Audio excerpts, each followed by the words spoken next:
indeed my presentation. So Taming large repositories.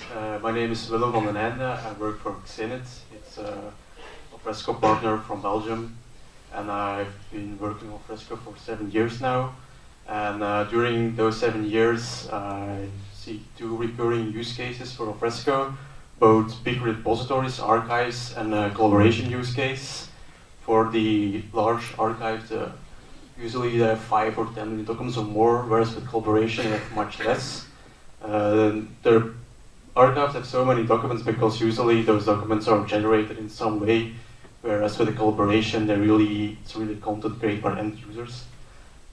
Also, the permission model for archives is usually much simpler, whereas with collaboration it's much more complex. And this talk will give 3 tips for setting up those archives, because sometimes it feels when you work with a lot of content, you have to steer it in some direction, otherwise it will give you a hard time, maybe even crash. So the first tip is, I explained the difference between collaboration and archive, and for the collaboration use case we use share sites, whereas for large repositories, if you don't need a share sites, you can just use the repository folders. But sometimes we still see projects that start off with share sites, but I see more the benefit in using the repository folders, because it's just easier to create 1,000 simple folders than create and try to maintain 1,000 share sites.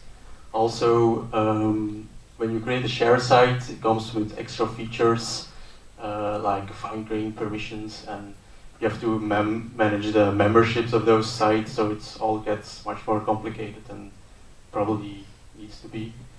As well, there are features like activity feeds for daily updates, but if you get in thousands of documents per day, then that might be not so useful anymore. The second tip is that if you have so many documents, really millions of documents, your index starts to grow really fast, and also that can give some trouble. Usually it grows so fast because you're also indexing all the text, but you don't need to full index the text for every use case. For example, if you have documents with already 20 or more metadata fields, you probably have enough information to find your documents back. And sometimes, for example, if you have Excel files with a lot of numbers in it, it may be not worth to search on the text anyway. Here I have some reference slides, how you can control the full text indexing. You can do it on a document level with that metadata field is content indexed, or you can disable it completely if you want for the for each Solr core. The third and last tip is try to avoid big folders, because as I mentioned before, when I talked about the archive and the collaboration, documents get usually uploaded by bulk, and it's only afterwards when you try to browse them that you notice I put everything in one big folder, and it's slow, and you get timeouts, you can get out of memory exceptions. So there's a quite easy fix for that. You can just build a hierarchy, like here. The bottom, that was a document type, and then underneath it was a year and then month. Depends a bit on how many documents you have. So,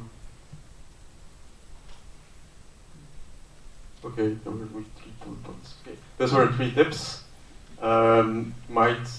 It's worth noticing that it's better to take those 3 tips into account before you set it up, because if you do it afterwards, you have twice the work, because you have to probably migrate some existing documents and have to fix it additionally for the new documents.